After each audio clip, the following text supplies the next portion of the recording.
Chopper उस खाई की तलहटी में गया जहां एक नोहा को मारकर गिराया गया था। पूरा दिन ढूंढने के बाद उन्हें आखिरकार उसकी बॉडी खाई में दिखाई दी। बॉडी को देखने के शिवांश और राज दोनों एक एक करके नीचे उतरे।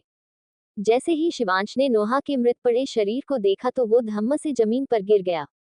उसने धीरे से नोहा के शरीर को गले लगाया और जोर से चिल्लाया, नोहा। उसकी आंखों से आंसुओं की धार बह निकली। शिवांश की ऐसी हालत देख राज भी हैरान रह गया। उसे नहीं पता था कि नोहा शिवांश के दिल पर राज करती थी। हालांकि नोहा के शरीर को देखते हुए राज ना चाहते हुए भी बोल पड़ा, शिवांश, नोहा को तो गोली मारी गई है। इसके पूरे शरीर की गोलियां मारकर छलनी किया गया है और जैसे इसके फटे हुए कपड़े दिखाई दे रहे हैं। इससे आगे वो चाह कर भी अपनी बात पूरी नहीं कर पाया। राज की बात सुनकर शिवांश थोड़ा होश में आया और उसने नोहा के शरीर को गौर से देखा तो उसमें सच में गोलियों की छलनी होने के निशान थे और उसके कपड़े भी कहीं कहीं से फटे हुए थे। ये सब देखकर उसने गुस्से से राज से कहा, नोहा के साथ जो कुछ भी हुआ है मुझे उसकी हर एक डिटेल चाहिए। चाहे जो भी करो और जैसे भी करो, लेकिन मेरे पास 2 दिन के अंदर सारी डिटेल लेकर आओ। ये बोलकर उसने नोहा के शरीर को अपनी गोद में उठाया।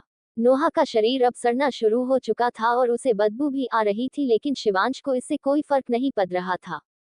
शिवांश को देखकर राज ने चॉपर को नीचे लाने का ऑर्डर दिया। हालांकि वहां आसपास पूरा घना जंगल था, तो चॉपर पूरी तरह से नीचे नहीं उतर सकता था। लेकिन वो सब शिवांश को नोहा के शरीर को छोड़ने का भी नहीं कह सकते थे। शिवांश के गुस्से का कोई अंदाजा नहीं था। इसलिए राज ने रस्सी को शिवांश के शरीर के साथ कसकर बांधा और फिर बॉडीगार्ड को उसे ऊपर खींचने को कहा। शिवांश के ऊपर पहुंचने पर राज भी उसके पीछे पीछे चॉपर में चढ़ आया और चॉपर उनके सीक्रेट बेस की ओर चल दिया। राज ने अपनी मेडिकल टीम को नोहा की बॉडी को सेफ रखने के लिए तैयारी करने को कहा, क्योंकि जब तक वो जानता था कि जब तक शिवांश नोहा के साथ क्या हुआ है वो पता नहीं कर लेता और उसके साथ बुरा करने वालों को सजा नहीं दे देता, तब तक वो नोहा के शरीर का अंतिम संस्कार नहीं करने वाला है। बेस पर पहुंचने के बाद राज ने शिवांश से कहा, शिवांश, मैंने टीम से नोहा के शहरी को संभाल कर रखने के लिए कहा है। तुम नोहा की बॉडी को उन्हें सौंप दो। राज की बात सुनकर शिवांश ने हाँ में सिर हिलाया, लेकिन तभी उसके मन में एक ख्याल आया कि अगर टीम नोहा के शरीर को संभालेगी तो वह उसको साफ भी करेगी, और उसे यह गवारा नहीं था कि उसके अलावा नोहा को कोई और देखे। उसने राज से कहा, टीम से कहो कि बाकी चीजों की तैयारी वो करे। नोहा को साफ करके मैं खुद लेकर आऊंगा। तुम उसके लिए नए कपड़े का इंतजाम करो। ये बोलकर उसने किसी के बोलने का इंतजार नहीं किया और नोहा को लेकर सीधा बाथरूम में चला गया। शिवांश के जाते ही राज और बाकी सभी लोग वहां हैरानी से खड़े थे। तभी एक डॉक्टर ने राज से धीरे से कहा, राज सर, बॉस उस लाश को खुद से क्यों साफ कर रहे हैं? उसका सवाल सुनकर राज तो ऐसे अपने होश में वापस आया कि जैसे किसी ने उसके ऊपर बम गिरा दिया है। उसने जल्दी से उस डॉक्टर के मुंह पर हाथ रखा और कहा, तुम सपने में भी नोहा को लाश मत कहना, नहीं तो तुम्हारी जान जाने में 1 सेकंड भी नहीं लगेगा। तुम यह मत भूलना कि जो इंसान अभी अभी अंदर गया है वो अंडरवर्ल्ड का किंग है। वो किंग जो किसी को मारने से पहले एक बार भी नहीं सोचता है। अब जाओ और सभी के सभी अपनी अपनी तैयारी में लग जाओ। राज की बात सुनकर सभी अपने होश में वापस आ गए और अपने काम में जुट गए। वही अंदर बाथरूम में शिवांश नोहा के शरीर को धीरे धीरे साफ कर रहा था। साफ करते हुए उसकी नजर नोहा के शरीर पर बने गोली के निशान पर गई। उन्हें छूते हुए उसने नोहा से कहा, जिसने भी तुम्हें इतनी तकलीफ दी है, मैं उनमें से किसी को भी नहीं छोड़ूंगा। उन सभी को सजा दूंगा जिन्होंने तुम्हें दर्द दिया है। 3 महीने पहले मेरे पास इतना टाइम नहीं था कि मैं तुम्हारे बारे में सब कुछ पता कर पाऊं। अगर मैं उस वक्त ही सब कुछ पता कर लेता तो आज तुम्हारे साथ इतना बुरा नहीं होता और तुम जिंदा होती। ये बोलते ही उसकी आंख से फिर से आंसू बह निकले। तभी बाथरूम के दरवाजे पर नॉक हुई और राज की आवाज आई, शिवांश, मैं नोहा के लिए कपड़ों को यही गेट पर छोड़ रहा हूँ, तुम इन्हें ले लेना। राज की बात सुनकर शिवांश ने अपने आंसू पोंछे और जवाब दिया, ठीक है, तुम अब जा सकते हो। उसकी बात मानकर राज वहां से चला गया। शिवांश ने नोहा के शरीर को ध्यान से लेटाया और उठकर बाथरूम का दरवाजा खोला। उसने गेट से नोहा के कपड़े उठाए और दरवाजा वापस से बंद कर दिया। नोहा को अच्छे से तैयार करने के बाद उसे अपनी गोद में उठाया और बर्फ के चेंबर में रख दिया। राज और उसके बाकी सभी सबॉर्डिनेट वहां खड़े होकर शिवांश को ही देख रहे थे। उसकी ऐसी हालत उनसे बिल्कुल भी बर्दाश्त नहीं हो रही थी और वो राज को इशारा कर रहे थे कि वह शिवांश को कुछ समझाए। उसका ऐसा रहना उसकी सेहत के लिए बिल्कुल भी ठीक नहीं था। सबका इशारा देखकर राज ने धीरे से कहा, शिवांश, बाकी सभी यहाँ हैं, वो अब नोहा का ध्यान रख लेंगे। तुम्हें पहले कुछ खा लेना चाहिए। राज की बात सुनकर शिवांश ने उसकी ओर देखा तक भी नहीं और जवाब दिया, जब तक नोहा के साथ क्या हुआ वो मैं जान नहीं लेता और उसके गुनहगारों को सजा नहीं दिला देता, तब तक मैं कुछ भी नहीं खाऊंगा। तुम सब अब जाओ यहाँ से, मुझे एक भी इंसान यहाँ दिखाई नहीं देना चाहिए। शिवांश की बात सुनकर सभी लोग वहां से धीरे से चले गए। वैसे भी उनका बॉस अभी जीता जागता शैतान था और वह उस बिल्कुल भी नहीं छेड़ सकते थे। तारांकन, वही राठौर मेंशन में माया अखबार को पकड़कर बार बार रोए जा रही थी और बोल रही थी, ये सब क्या हो गया नोहा, तुमने अचानक से सुसाइड क्यों कर लिया? अगर मुझे पहले पता होता कि तुम अपनी जान ले लोगी तो मैं डैड और भाई को तुम्हें घर से निकलवाने से पहले ही रोक लेती। यह मेरी ही गलती है जो मैं तुम्हें रोक नहीं पाई, यह मेरी ही गलती है। ये बोलते हुए वो बार बार रोती रही। उसकी हालत मेंशन के नौकरों से बिल्कुल नहीं देखी जा रही थी। उनके लिए तो माया एकदम फूल के जैसी थी और वो कभी भी किसी का दिल तक नहीं दुखा सकती थी। वही नोहा, उनके लिए, जो हमेशा उनकी नया बेबी को परेशान करती थी। इसी वजह से वो नोहा के खिलाफ कुछ भी करने को तैयार हो जाते थे। उन सभी से माया की ऐसी हालत देखी नहीं गई, वो भी नोहा के लिए तो बिल्कुल भी नहीं। जब नोहा को मेंशन से निकाला गया तो वह सब बहुत खुश हो रहे थे। उन्होंने जल्दी से मिस्टर राठौर को माया की ऐसी हालत के बारे में खबर दे दी ताकि वह उसे रोक सके। जैसे ही मिस्टर राठौर मेंशन पहुंचे तो उन्होंने माया को लिविंग रूम में रोता हुआ देखा। उसको देखकर वो जल्दी से भागकर उसके पास गए और पूछा, माया क्या हुआ, तुम ऐसे क्यों रो रही हो? हालांकि उनको देखकर माया ने और रोना शुरू कर दिया और कहा, डैड देखो ना नोहा ने क्या किया है, उसने सुसाइड कर लिया। अगर मुझे पहले पता होता तो मैं कभी भी उसको घर से नहीं जाने देती। पता नहीं मुझसे क्या गलती हो गई है जो वो मुझसे इतनी नफरत करती है। उसने मेरी जगह ले ली, फिर भी मैंने कुछ भी नहीं कहा, पर वो क्यों मुझसे इतनी नफरत करती है? ये सब कहते हुए उसने अपने मन में सोचा, मरने के बाद भी मैं नोहा को चैन से नहीं रहने दूंगी। आपको अभी भी उससे बहुत नफरत करनी होगी। और जैसा उसने चाहा, बिल्कुल वैसा ही हुआ। उसकी बातें सुनकर मिस्टर राठौर के मन में नोहा को लेकर जो गिल्ट था, वो भी जाता रहा। उन्होंने माया से कहा, तुम्हारा इसमें कोई कसूर नहीं है, तुम अपने आप को दोष देना बंद करो। उनकी बात सुनकर माया ने कहा, लेकिन डैड, वो नोहा। हालांकि उसकी बात पूरी होने से पहले ही मिस्टर राठौर ने उसे चुप कराते हुए कहा, बस करो, अब तुम कोई नोहा के बारे में नहीं सोचोगी, उससे हमारा कोई रिश्ता नहीं है। उसने जो कुछ भी किया है वो अपनी मर्जी से किया है, इसलिए तुम्हें परेशान होने की कोई जरूरत नहीं है। तुम बस खुद की एंगेजमेंट की तैयारी करो। कल सारांश ने मुझसे कहा कि वो 2 दिन बाद तुमसे सगाई करना चाहता है। उनकी बात सुनकर माया ने खुश होकर कहा, सच डैड, सारांश सच में मुझसे शादी करना चाहता है। तभी उसे जैसे कुछ ख्याल आया और उसने अपना चेहरा उदास करते हुए कहा, लेकिन डैड, हर कोई जानता है कि सारांश नोहा का मंगेतर था। अगर वो मुझसे अभी सगाई करेगा तो सब लोग मुझ पर उंगली उठाएंगे कि मैंने नोहा से उसका मंगेतर छीन लिया है। उसकी बात सुनकर मिस्टर राठौर ने उससे कहा, तुम उसकी फिक्र मत करो, 2 दिन बाद मैं तुम्हारी असली पहचान सबके सामने बताऊंगा, उसके बाद कोई तुम पर उंगली नहीं उठाएगा। उनकी बात सुनकर माया ने खुशी से कहा, ठीक है डैड, फिर मुझे अभी बहुत सारी तैयारी करनी है, मैं अपने रूम में जाती हूँ। ये बोलकर वो जल्दी से अपने रूम में चली गई। उसके जाते ही मिस्टर राठौर ने अपना फोन निकाला और कपिल को कॉल किया। जैसे ही कपिल ने कॉल उठाया, उन्होंने कहा, नोहा की बॉडी को ढूंढना बंद करो और माया की सगाई की तैयारियां करो। अपने डैड की बात सुनकर कपिल हैरान रह गया। उसने सवाल किया, लेकिन डैड, नोहा की बॉडी को क्यों नहीं ढूंढना है? कम से कम हमें उसका अंतिम संस्कार तो करवा देना चाहिए, उसके बाद ही हमें माया की सगाई की तैयारी करनी चाहिए।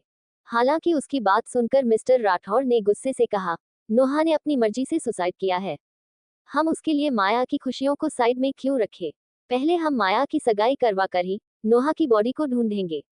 बस तुम जल्दी से वापस से आ जाओ, मुझे इस बारे में कोई बहस नहीं सुननी है। ये बोलकर उन्होंने जल्दी से फोन काट दिया। हालांकि उन्होंने ध्यान नहीं दिया कि ऊपर रेलिंग के पास खड़ी होकर माया उनकी ही बातें सुन रही थी। उनके फोन काटते ही वह भी खुशी खुशी अपने रूम में चली गई। उसने अभी अभी जो नाटक किया था वो सब उन्हें नोहा की लाश को ढूंढने से रोकने के लिए कहा था। जब सुबह रघु अंकल ऑफिस में आए थे, तब रोहित भी वही ऑफिस के बाहर था और उसने उन तीनों की सारी बातें सुन ली थी। कपिल के बाहर जाते ही रोहित ने उसे सारी खबर दे दी थी और उसे कपिल को नोहा की लाश को ढूंढने से रोकने के लिए कहा। वो अपने कमरे में वापस पहुंच गई और खुद से बोली, बेचारी नोहा, तुम्हारे डैड और भाई तुम्हारे होते हुए भी तुमसे इतनी ज्यादा नफरत करते हैं। वो तुम्हारे मरने के बाद भी तुम्हारा अंतिम संस्कार तक नहीं कर रहे हैं। तुम कितनी अभागी हो, तुम्हारे पास परिवार होते हुए भी तुम हमेशा उनके प्यार के लिए तड़पी हो। ये कहते हुए वो जोर जोर से हंसने लगी और आगे बोली, पर मुझे तुम्हें ऐसे तड़पते हुए देखकर बहुत अच्छा लग रहा है। काश तुम अभी यह सब अपनी आंखों से देख रही होती तो कितना अच्छा होता। फिर तो मरने के बाद भी तुम्हें कोई शांति नहीं मिलती। पर उसे एहसास नहीं था कि जिस नोहा की हालत पर वो इतना तरस खा रही थी, वो सच में अभी उसके ही रूम में थी और बहुत गुस्से में थी।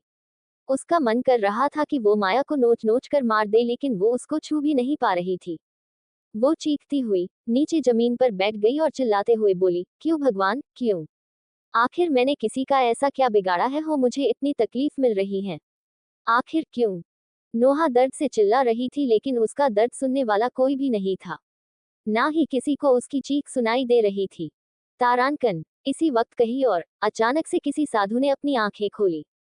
उन आंखों को खुलता देखकर उनके किसी शिष्य ने पूछा, गुरुदेव, क्या बात हुई है? आपने अचानक से अपनी आंखें क्यों खोली है? आप तो ध्यान में थे ना? ये सवाल सुनकर जिन साधु ने अपनी आंखें खोली थी, ने कहा, अन्याय हुआ है। बहुत बड़ा अन्याय हुआ है। किसी के साथ बहुत गलत हुआ है। उनकी बात सुनकर उनके शिष्य ने सवाल किया, किसके साथ अन्याय हुआ है, गुरुदेव? आप किसकी बात कर रहे हो? अपने शिष्य के सवाल पर उनके गुरुदेव ने जवाब दिया, एक लड़की के साथ बहुत गलत हुआ है और उसकी आत्मा अब नफरत की आग में जल रही है। अगर ऐसा ही चलता रहा तो उसके अंदर की इंसानियत खत्म हो जाएगी और वह एक बुरी आत्मा में बदल जाएगी। अपने गुरु की बात सुनकर उनके शिष्य ने सवाल किया, लेकिन गुरुदेव, हम उस आत्मा को कैसे बुरी आत्मा से बदलने में रोक सकते हैं? उसके सवाल पर उसके गुरु ने कहा, उसे फिर से जीने का एक और मौका देकर। ये बोलकर वो अपनी जगह से खड़े हो गए और अपने शिष्यों से बोले, हम जा रहे हैं उस आत्मा की मदद करने।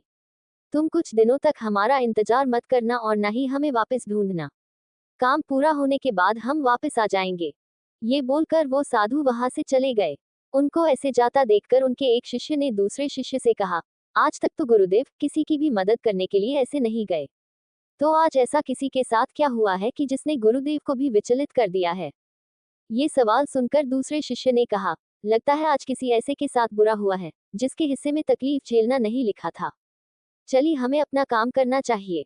अब गुरुदेव किसी की मदद करने गए हैं तो वो सच में मदद करके ही रहेंगे। वही इस वक्त सीक्रेट बेस में राज ने शिवांश को वो सारी जानकारी लाकर दे दी जो उसने जुटाई थी।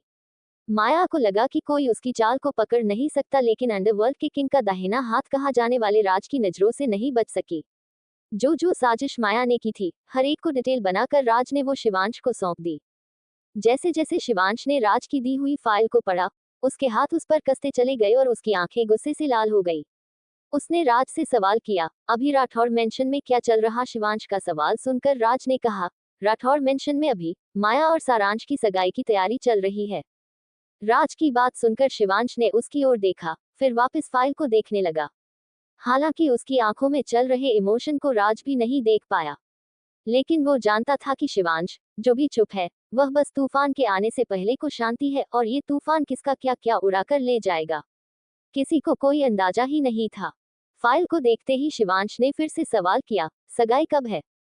राज ने बताया, 2 दिन बाद, राठौर मेंशन में। राज की बात सुनकर शिवांश ने कहा, ठीक है, तो 2 दिन बाद माया को उसकी सफाई का गिफ्ट देंगे, जाकर तैयारी करो। उसकी बात सुनकर राज ने जवाब दिया, ओके, और वो वहां से चला गया। राज के जाने के बाद शिवांश ने अपने हाथ में जो फाइल पकड़ी हुई थी वह बंद कर दी और उसकी आंख में आंसू जो अभी तक छुपे हुए थे बाहर निकल आए। उसने अपने आप से कहा, नोहा, माया के कजन और उसके दोस्तों ने मिलकर तुम्हारे साथ गलत करने की कोशिश की, जिसकी मास्टर माइंड खुद माया थी, और जब वह तुम्हारे साथ गलत नहीं कर पाए तो उन्होंने तुम्हें गोली मारकर तुम्हारी जान ले ली। अपने गुनाह को छुपाने के लिए उन्होंने तुम्हारी मौत को सुसाइड बता दिया, ताकि कोई ना जान पाए कि तुम्हारी हत्या हुई है। मैं उन सभी में से किसी को भी चैन से नहीं रहने दूंगा। 2 दिन बाद मैं उन्हें ऐसा सरप्राइज दूंगा कि वो अपनी पूरी जिंदगी याद रखेंगे। ये बोलकर वो उस फाइल को ही अपने गले लगाकर बिस्तर पर लेट गया। हालांकि नींद तो उसकी आंखों से कोसों दूर थी। वही नोहा की आत्मा राठौर मेंशन में सारों को जल्दी जल्दी सारांश और माया की सगाई की तैयारी करते हुए देख रही थी। तभी उसे एहसास हुआ कि किसी ने उसका नाम पुकारा है। उसने अपने आप से कहा, अभी मुझे ऐसा क्यों लगा कि किसी ने मेरा नाम पुकारा है? हालांकि उसके हिसाब से उसे याद करने वाला तो कोई भी नहीं था। उसने अपना सिर हिलाया और खुद से कहा, ऐसा कैसे हो सकता है कि कोई मुझे याद करे? जब मुझे मेरे अपने ही याद नहीं कर रहे हैं तो कोई और भला मुझे याद क्यों करेगा। ये कहते हुए उसके चेहरे पर एक फीकी स्माइल आ गई। उसने अपने आप से कहा, इस घर में ना मेरे जीते जी मेरा कोई अपना था और ना मरने के बाद। इस घर में रुककर अब करना भी क्या है। चल नोहा यहाँ से, यहाँ किसी को तेरी कोई भी परवाह नहीं है। ये कहते हुए वो उड़ते हुए मेंशन से बाहर जाने लगी। जाते जाते उसे मेंशन का वो पुराना हिस्सा दिखाई दिया जिसमें वो रहती थी। राठौर मेंशन इस हिसाब से बना हुआ था कि उसमें हर किसी के अलग अलग विला थे। जिस विला में वो रहती थी वो थोड़ा पुराना था और उसके आसपास काफी सारे जंगल थे। हालांकि यह असल में उसका विला नहीं था बल्कि माया का विला था। जब माया राठौर मेंशन में आई थी तो उसको उसका विला ही पसंद आया और उसने कहा कि वो उस विला में रहना चाहेगी। लेकिन उस वक्त वो खुद बच्ची थी और उसे लगा कि माया जानबूझकर उससे उसका रूम छीनना चाहती है। इसलिए उसने उस रूम को नहीं छोड़ने के लिए बहुत जिद की, यहाँ तक कि चीजों को तोड़ना फोड़ना भी शुरू कर दिया था।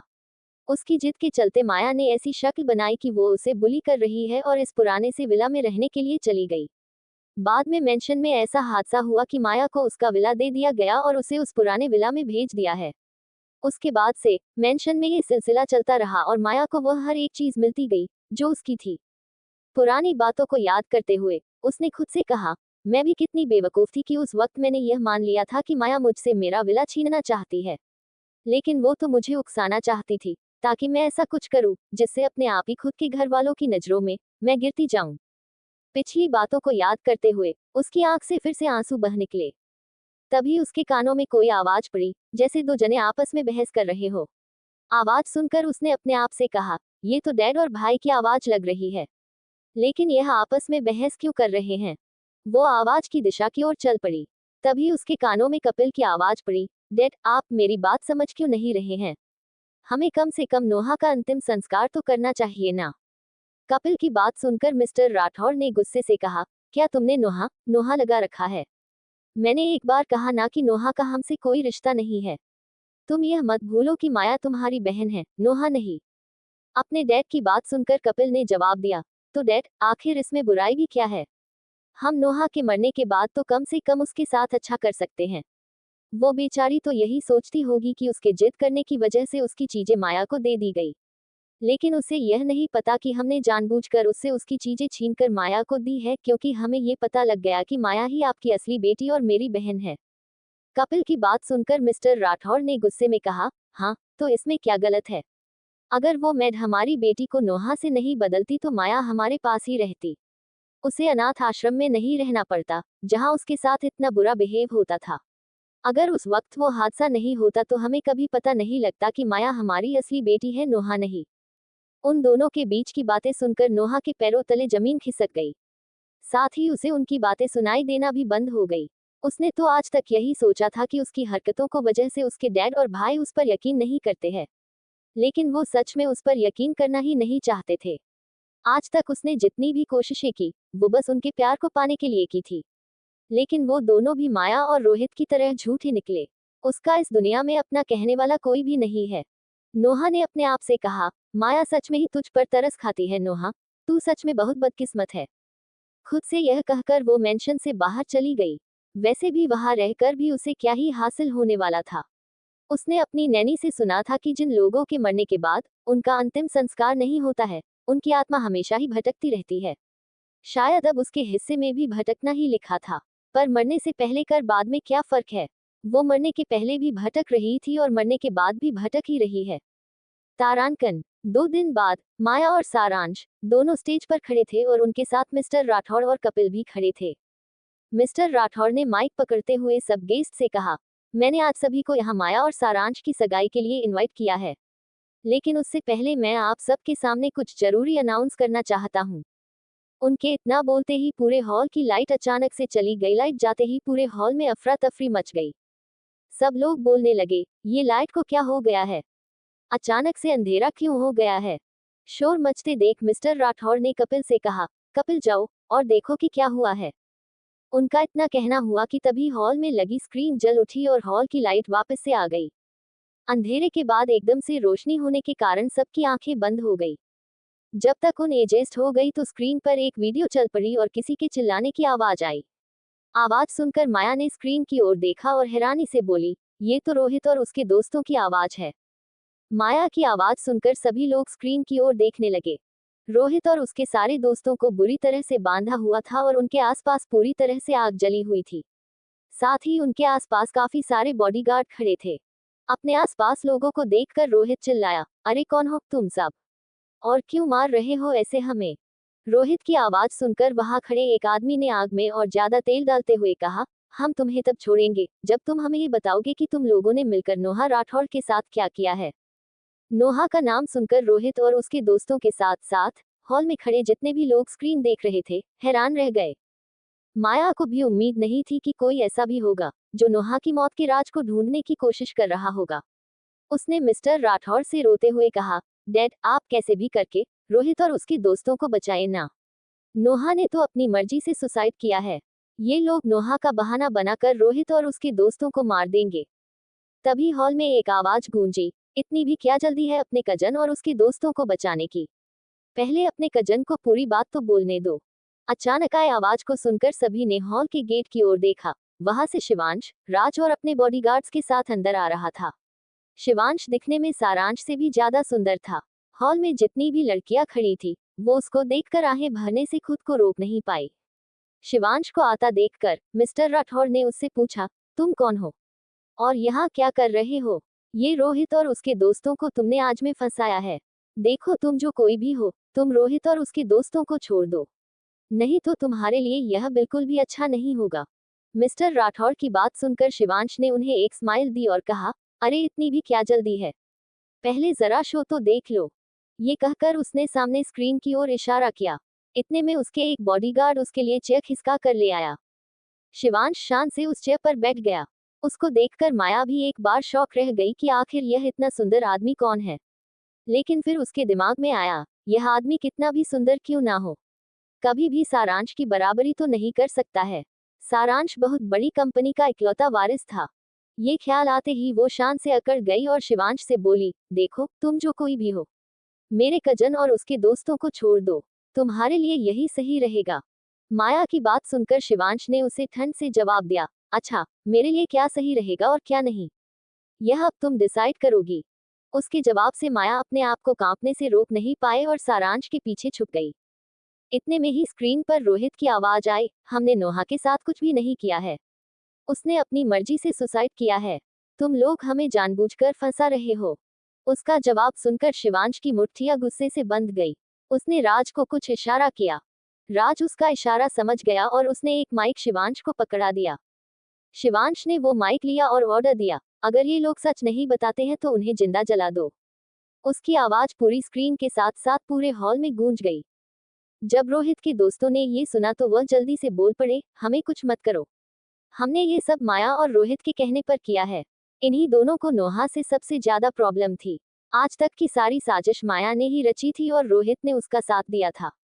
इन्होंने ही नोहा को झूठे इल्जाम में फंसाया और उसे घर से बाहर निकलवा दिया। माया ने ही हमारी आंखों के सामने नोहा को गोली मारी थी और बाद में उसकी लाश को खाई में फिंकवा दिया था। रोहित ने जब अपने दोस्तों को सच बोलता देखा तो वह भी गुस्से में बोल पड़ा, तुम सबके सब मक्कार हो, यह मत भूलो तुम लोग भी नोहा के मजे लेना चाहते थे। तुम लोगों ने ही माया और नोहा के डीएनए सैंपल को आपस में बदलवाने में हमारी मदद की थी। तुम भी नोहा के उतने ही गुनहगार हो जितने मैं और माया है। अब जब उन सभी की जान पर बनाई थी तो उन्होंने अपना मुंह खोल दिया। उनके मुंह से सच जानकर सबके सब हैरान रह गए। सबसे ज्यादा अगर कोई हैरान था तो वह मिस्टर राठौर, कपिल और सारांश थे। उन्होंने हमेशा नोहा और माया में से माया की बात पर यकीन किया था। तभी शिवांश ने मिस्टर राठौर की ओर देखा और उनसे सवाल किया, तो अब बोलिए मिस्टर राठौर, सच जानने के बाद आपको क्या कहना है? हालांकि मिस्टर राठौर ने शिवांश के सवाल का कोई जवाब नहीं दिया। इसके बजाय माया की ओर देखा और उससे पूछा, माया, रोहित और उसके दोस्त जो भी बोल रहे हैं वो सच है क्या? उनका सवाल सुनकर माया ने नकली का रोना शुरू कर दिया और कहा, डैड मैं नहीं जानती रोहित और उसके दोस्त यह सब क्यों बोल रहे हैं, मैंने कुछ भी नहीं किया है। फिर उसने शिवांश की ओर इशारा करते हुए कहा, जरूर ये सब इस आदमी की ही चाल होगी, इसी ने रोहित और उसके दोस्तों के साथ कुछ किया होगा। फिर उसने शिवांश से कहा, जरूर नोहा ने ही तुम्हें ये सब करने के लिए पैसे दिए होंगे ताकि वह मुझे फंसा सके। उसने सुसाइड का भी नाटक किया होगा ताकि सारा इल्जाम मुझ पर आ सके। ये कहते हुए उसने मन में सोचा, नहीं, अपनी मंजिल के इतने करीब आकर मैं हार नहीं सकती हूँ। मुझे कैसे भी करके अपने ऊपर से सारा इल्जाम हटाना होगा। माया की बात सुनकर शिवांश ने उससे कहा, तुम थकती नहीं हो क्या इतना नाटक करते हुए? ये बोलकर उसने राज से कहा, राज, वो फाइल मुझे दो। शिवांश की बात सुनकर राज ने उसके वही फाइल पकड़ा दी, जिसमें उसने माया की सारी करतूतों की डिटेल निकाली थी। शिवांश ने वो फाइल की ओर उसे माया के मुंह पर फेंक कर मारा और गुस्से से कहा, ये लो, खुद ही पढ़ लो तुम ये फाइल, इसमें तुम्हारी सारी काली करतूतों का काला चिट्ठा है। शिवांश के गुस्से में फाइल के फेंके पर उसके पेज निकलकर खिल गए थे। कुछ पेज मिस्टर राठौड़, कपिल और सारांश के पास भी चले गए थे। माया ने उस फाइल के कागजों को उठाया और एक एक करके उन्हें पढ़ा। जैसे जैसे उसने उस फाइल को पढ़ा, उसके चेहरे का रंग भी उड़ गया। माया के चेहरे का रंग उड़ता देखकर मिस्टर राठौड़, कपिल और सारांश ने भी अपने पास गिरे पेज को उठाया और उसे पढ़ा। जैसे जैसे उन्होंने भी पेज को पढ़ा, उनके चेहरे का रंग बदल गया। मिस्टर राठौड़ ने माया से गुस्से से पूछा, माया, ये सब क्या है? अब भी तुम्हें अपनी सफाई में कुछ कहना है? उनको गुस्से में देखकर माया के पास कोई जवाब नहीं था। तभी सारांश ने भी उसके हाथ से फाइल छीन ली और उसे पढ़ने लगा। जैसे जैसे वो पूरी फाइल पढ़ता गया, उसके चेहरे के हाव भाव बदलते गए। उसे अचानक से याद आया कि 2 दिन पहले नोहा उससे मदद मांग रही थी और उसने उस पर यकीन नहीं किया। अगर वो सच में उस पर भरोसा कर लेता तो आज नोहा जिंदा होती। ये सब याद करते हुए उसके हाथ से फाइल नीचे गिर गई। सारांश का ऐसा रिएक्शन देखकर कपिल से जल्दी से वो फाइल उठाए और उसने उसे पढ़ना शुरू किया। पूरी फाइल पढ़ने के बाद उसने फाइल को एक साइड फेंका और माया के गाल पर एक जोरदार थप्पड़ जड़ दिया। उसने गुस्से से कहा, बचपन से अब तक तुम्हें अपनी बहन समझकर मैंने हमेशा तुम्हारा साथ दिया, लेकिन तुमने हमारी पीठ पीछे इतनी बड़ी साजिश रची। माया को उम्मीद नहीं थी कि कपिल उसे ऐसे थप्पड़ मार देगा।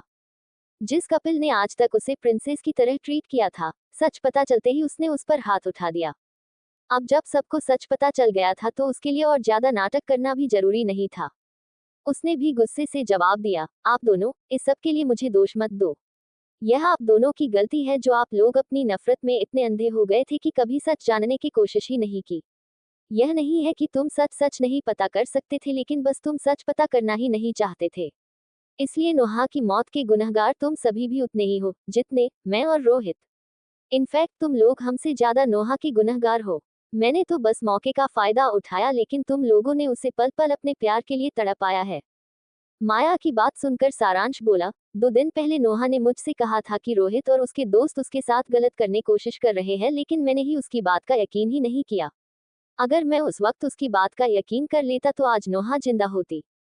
सारांश की बात सुनकर कपिल ने उससे पूछा, तुम ये क्या कह रहे हो सारांश? उसे यकीन नहीं था कि 2 दिन पहले नोहा ने सच में सारांश से मदद मांगी थी। उसने गुस्से से कहा, अगर उसने तुमसे मदद मांगी थी तो तुमने उसकी मदद क्यों नहीं की? अगर तुम उस वक्त उसकी मदद कर देते तो आज वो जिंदा हमारे बीच होती। उसका सवाल सुनकर सारांश ने जवाब देने की बजाय उससे पूछा, अगर मेरी जगह तुम होते तो क्या तुम नोहा पर भरोसा करते? उसका सवाल सुनकर कपिल चुप हो गया। सारांश के सवाल को अपने दिमाग में दोहराया। अगर वो सारांश की जगह होता तो क्या वो नोहा पर भरोसा करता? और उसके दिमाग में अभी एक ही जवाब आ रहा था, ना। माया सच बोल रही थी। बात यह नहीं थी कि वो नोहा पर यकीन कर सकते थे या नहीं। बात यही थी कि वो नोहा पर भरोसा करना ही नहीं चाहते थे। अगर वो उस पर भरोसा करना चाहते थे तो उनके लिए सच को जानने के लिए किसी सबूत की जरूरत नहीं थी। उन लोगों का बर्ताव देखकर शिवांश से और बर्दाश्त नहीं हुआ। उनसे उन सभी से कहा, तुम सभी अपना यह नाटक अब बंद करो। जब नोहा जिंदा थी तो तब तुम्हें उसकी परवाह नहीं थी, और अब वो मर गई है तो उसे अपनी हमदर्दी दिखा रहे हो। तुम्हारी इस झूठी हमदर्दी की नोहा को कोई जरूरत नहीं है। ये कहकर उसने माइक उठाया और ऑर्डर दिया, इन सभी को आग में जला दो। उसका ऑर्डर सुनते ही जो बॉडीगार्ड रोहित को उसके दोस्तों के पास थे, ने और ज्यादा तेल छिड़कना शुरू कर दिया। शिवांश की बात सुनकर रोहित चिल्लाया, तुमने तो कहा था कि सच बताने के बाद तुम हमें छोड़ दोगे, तो तुम अब अपनी बात से पीछे क्यों हट रहे हो? रोहित का सवाल सुनकर शिवांश ने फिर से माइक में कहा, क्योंकि तुम जिंदा रहने के लायक ही नहीं हो। शिवांश का जवाब सुनकर रोहित के दोस्त भी चिल्लाए, नहीं, तुम हमारे साथ ऐसा नहीं कर सकते। हालांकि उनकी बात पूरी होने से पहले ही आग की लपटें काफी तेज हो गई और वह दर्द के मारे चिल्लाने लगे, आह, हमें छोड़ दो, हमें जाने दो, हमने तुम्हारा क्या बिगाड़ा है? हालांकि उनके चीखने का शिवांश और उसके बॉडीगार्ड पर कोई असर नहीं हुआ। यहाँ तक कि हॉल में खड़े सभी लोग जो इस लाइव वीडियो को देख रहे थे सहम गए। उनमें से किसी की भी कुछ कहने की भी हिम्मत नहीं हुई। वही माया ने ये सब देखा तो उसकी रूह तक कांप गई। उसके लिए अभी तो यहाँ से भागने में ही भलाई थी, पर वो एक कदम भी उठाती उससे पहले शिवांश बोल पड़ा, तुम कहाँ भागने की तैयारी कर रही हो? यहाँ से भागकर जाने की तुम सोचना भी मत। ये कहकर उसने अपने बॉडीगार्ड्स को इशारा किया। माया के भागकर जाने से पहले सभी बॉडीगार्ड ने उसे पकड़ लिया। माया को जब अपने बचने का कोई रास्ता नजर नहीं आया तो उसने शिवांश से कहा, देखो तुम जो कहोगे मैं तुम्हें वो सब दे दूंगी, लेकिन तुम मुझे जाने दो। उसकी बात सुनकर शिवांश ने कहा, इतनी जल्दी कैसे? अभी तो तुम्हारी सजा भी डिसाइड नहीं हुई है। उसने राज से कहा, ले चलो इसे और रेड लाइट एरिया में छोड़ दो। याद रखना कि यह वहां से कभी भी भाग कर नहीं जानी चाहिए और वहां इसकी लाइफ बद से बदतर होनी चाहिए। शिवांश का ऑर्डर सुनकर राज ने सिर हिलाया और सभी बॉडीगार्ड को माया को वहां से ले जाने का इशारा किया। शिवांश का ऑर्डर सुनने के बाद माया जोर से चिल्लाई, नहीं, यह नहीं हो सकता। तुम मेरे साथ यह नहीं कर सकते हो। मैं इतने बुरे इलाके में नहीं जा सकती हूँ। लेकिन किसी ने उसकी चीख पर कोई ध्यान नहीं दिया और शिवांश के बॉडीगार्ड माया वो वहां से